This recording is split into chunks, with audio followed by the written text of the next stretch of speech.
You are listening to Blessed and Bossed Up, presented by Anchored Media, an entrepreneurship podcast for Christians all about how to make God the CEO of your business. Get ready to be inspired, challenged, but well equipped to live and build your destiny His way.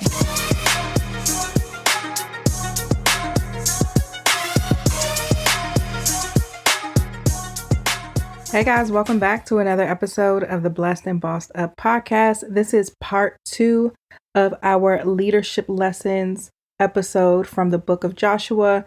For those of you who didn't listen to part 1, go back and take a listen. This episode came about because we're reading the Bible in the year with the Society, which is our organization that supports this podcast for people who are looking to grow in their faith and their business.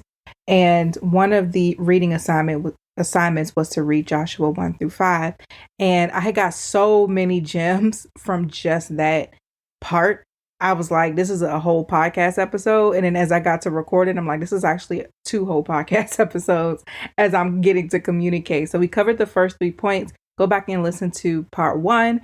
If you're not in the society, we actually have a challenge going on right now. It's called the Forward Challenge. Every time we do a challenge is always free. Our membership is paid, but the challenges are free for you to come and experience our community, be blessed. And whether you're there for a short time or a long time, I believe that you are going to be blessed and transformed within that space. So click the link in the show notes to learn more about the society and what we have going on. And it's not too late to join us for our challenge. Okay, so the first 3 lessons I covered in the first part was number 1, that Joshua served Moses for 40 years as his assistant. And that's a whole lesson in and of itself. The second point was that God instructs and encourages before he dispatches. And I elaborated on that. So make sure you go back and listen. The third point I covered in that part was your brilliance still has a place in God's plan. Because I feel like when we're doing things for the Lord, we get kind of lost at how do I fit without my flesh leading? How do I submit and still and in that play a role and use my intelligence and my creativity and all of that? So we discussed that as the third lesson in the last episode. So picking up from there, the fourth lesson that I got from Joshua 1 through 5 is don't let your excitement, even about the promises of God, rush you. And this specifically comes from chapter 3. I'm going to read and then elaborate. Starting at verse 1. Early in the morning, Joshua and all of the Israelites left Acacia Grove and arrived at the banks of the Jordan River where they camped before crossing.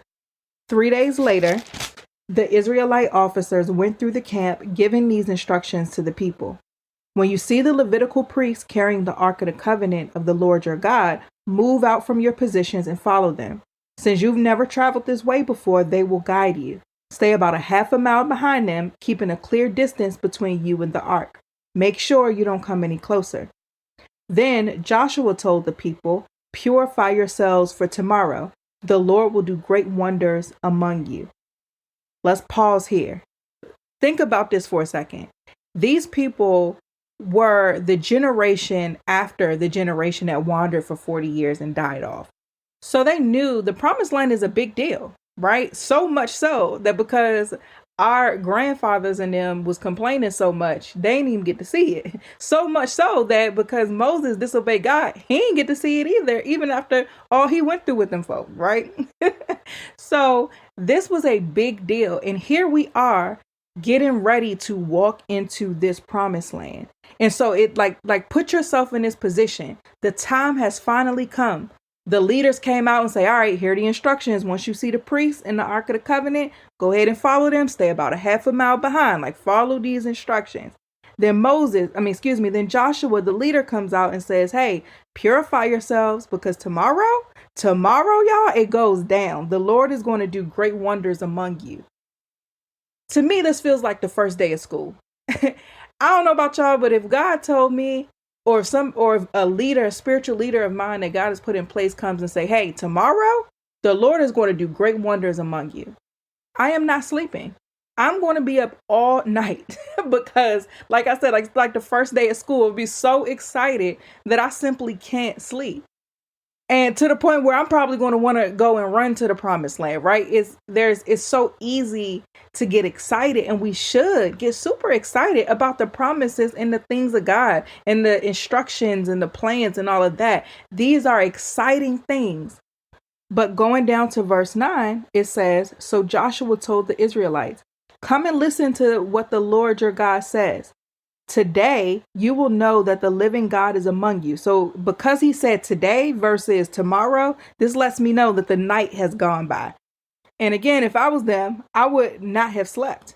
I would be waiting for the morning because it's about to go down, right? So verse 9 is Joshua says, "Come and listen to what the Lord your God says.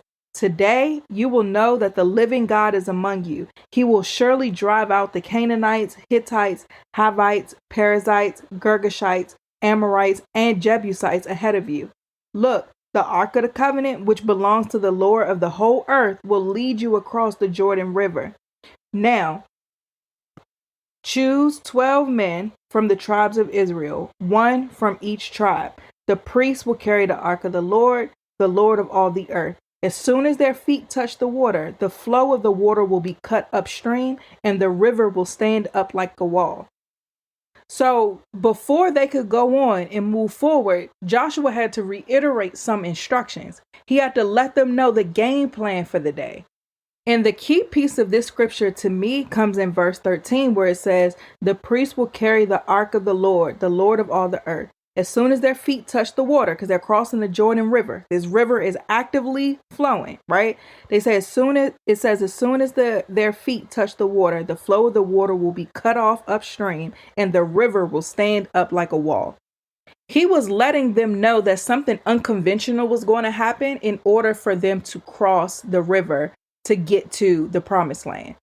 And if they were not paying attention, because I know for me, when I'm excited, I sometimes just get ahead of myself, right? If they would have gotten ahead of themselves and not stopped to listen, to take heed of the instructions that the Lord was giving them through Joshua, I feel like, and I'm just assuming, but I feel like they would have gotten to the Jordan River and probably would have gotten scared.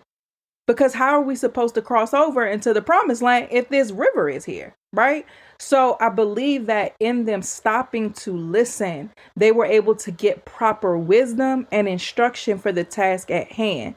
And there's such a lesson in that for us, because again, the things that God is calling us to do are exciting, right? And if you're like me, sometimes you can get ahead of yourself because you're excited, but it's important that we not get so high off of our emotions that we don't remain grounded enough to stop and listen to what God is saying.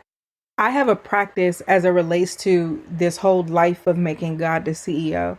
So whenever God gives me an idea, I write it down. I get excited about it. I have people that I trust that I could share these amazing ideas that God gives me with. I'll tell my husband about it. I'm real hype, but I do not allow myself to do anything until I ask God follow-up questions. So I maybe hype and have all these emotions about it, and I'll get those emotions out. I'll take the time to feel those emotions because it feels good when God gives us these assignments. I know we talk about how tough it can be a lot of the times, but it's also very exciting work. And again, though, my rule is I'm not pressing play on nothing until I hear follow-up instructions from God. And what that looks like is I'll go back into prayer, usually after the hype has died down, because I can't go into prayer from that hype state because the emotions will start to distort my interpretation of what God is saying. So I let myself feel those emotions. And then at a different time, once I've calmed down, okay, God, how are we doing this? When are we doing this? What do you need me to do next? What's the first step? What's the approach to this? That's when I start asking follow-up questions. And sometimes God will say, don't worry about this right now. And it stays in my book. Sometimes he's like, go, do it how you want to do it. And I'll bless the work of your hands. All right, bet, let's do this. Or he'll say, just hold on to this and I'm going to send somebody to help you. Whatever the instruction is, he will give it to me. But I have to separate myself from that emotional state so that I can be sober-minded in my decisions, especially when doing God's work. This episode is brought to you by NPR. We know that Black stories and Black representation in the media is so important. When I was growing up, I wanted to see people on the screen who looked like me. I wanted to hear people on the radio who sounded like me. One of my fondest memories of my childhood was growing up and listening to our local radio station. And my favorite media personality, if you're from the DMV area, you know him, is Russ Parr. And I listened to the Russ Parr Morning Show every single day on the way to school. That was my first introduction to Black people in the media. And I just remember how I felt connected to the hosts, their guests, all the segments, how even my mother, anyone who was in a car with us, just felt connected to the stories and had a great time engaging with the show. And it's something that's inspired me today, just really wanting to connect with my listeners through my platforms. The next generation of influential Black voices can be found on NPR's new collection, Black Stories, Black Truths. Black Stories, Black Truth is a celebration of Blackness from NPR. Each of NPR's Black voices are distinct, varied, and as nuanced as the Black experience itself. I think one of the things that so many places get wrong about the Black experience is they make us to be a monolith. And we're not. We are so different and we have so many perspectives. There's so much diversity even within Black stories. In the Black Stories, Black Truths collection, you'll hear stories of joy, resilience, empowerment, and creating world-shifting things out of struggle. Every episode is a living account about what it means to be Black today, told from a unique Black perspective. So everywhere from Bobby Shmurda to The Wire, Michelle Obama to reparations, there's no limit to the range of Black stories, Black truths.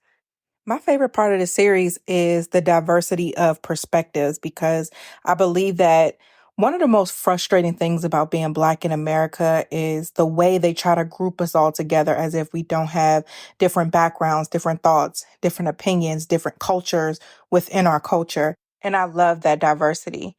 In NPR's Black Stories, Black Truths, you'll find a collection of some of NPR's best podcast episodes celebrating the Black experience.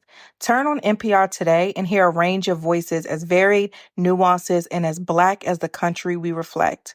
Stories should never be told about us without us. Listen now to Black Stories, Black Truths from NPR, wherever you get your podcasts. This episode is brought to you by Rosetta Stone. I'm personally in the process of planning a big trip for my husband's birthday, and he said that he wanted to go to East Africa.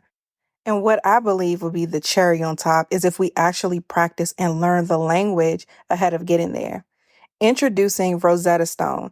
They are the most trusted language learning platform available on desktop or as an app, and they truly immerse you in the language that you want to learn. So I want to be fully immersed in Swahili before we board that plane to Kenya. Rosetta Stone has been the trusted expert for 30 years with millions of users in 25 languages offered. And you learn the languages fast. They immerse you in many ways, so no English translation, so you really learn to speak, listen, and think in that language. It's an intuitive process, so you pick up a language naturally, first with words, then phrases, then sentences, and it's designed for long-term retention.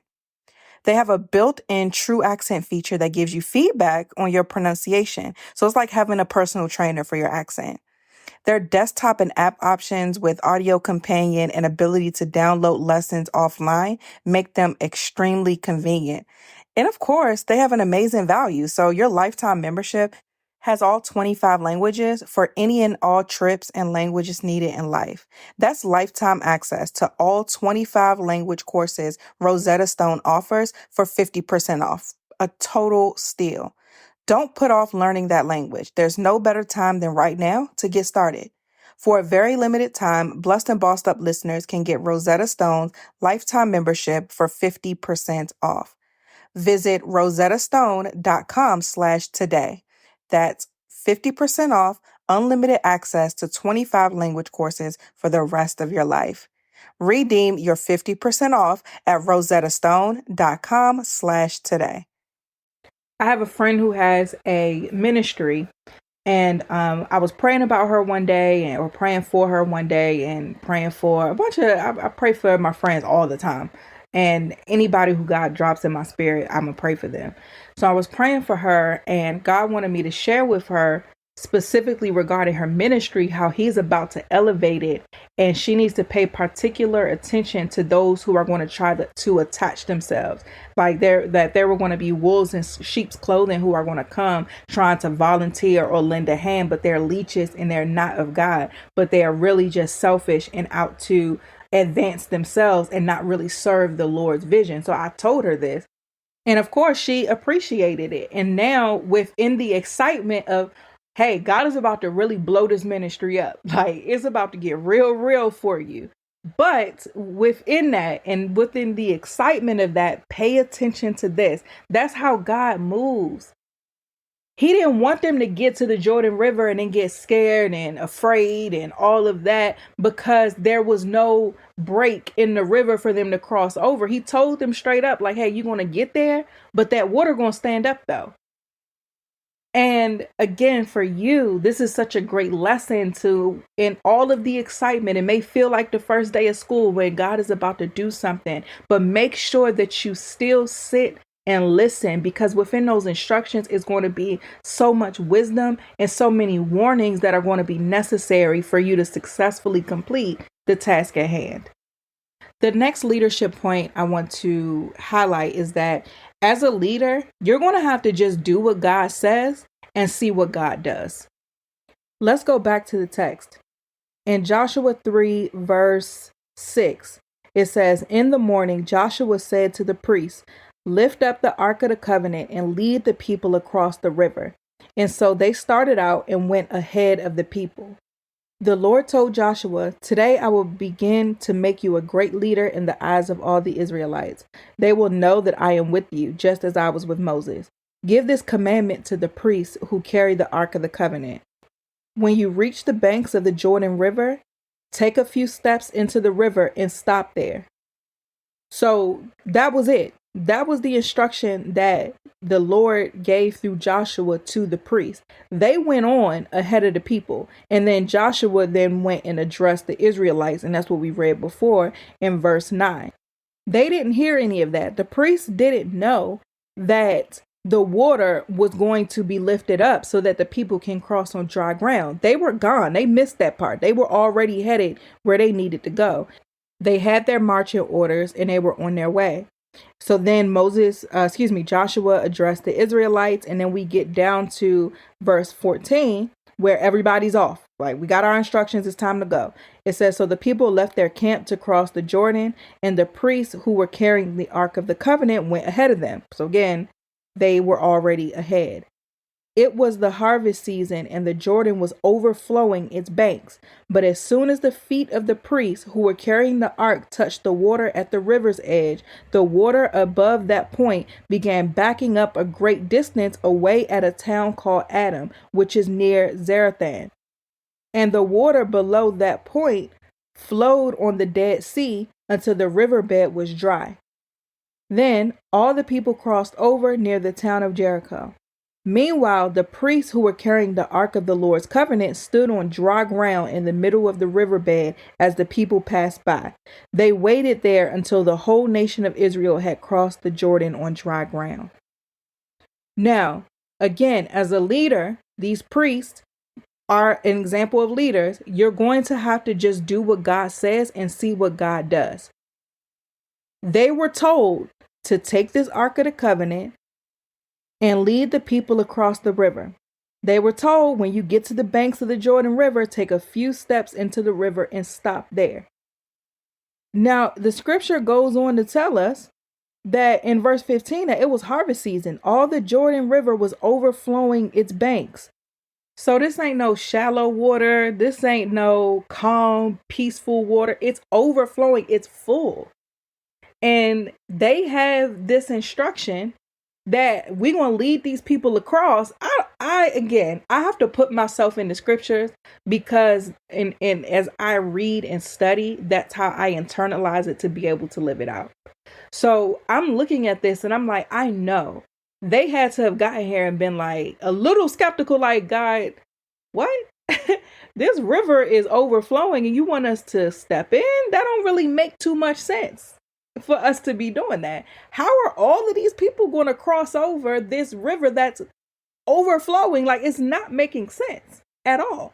And again, the people knew that the water was going to back up and make room for them. The priests did not know. But they had to take those steps into the water in order for them to see God move.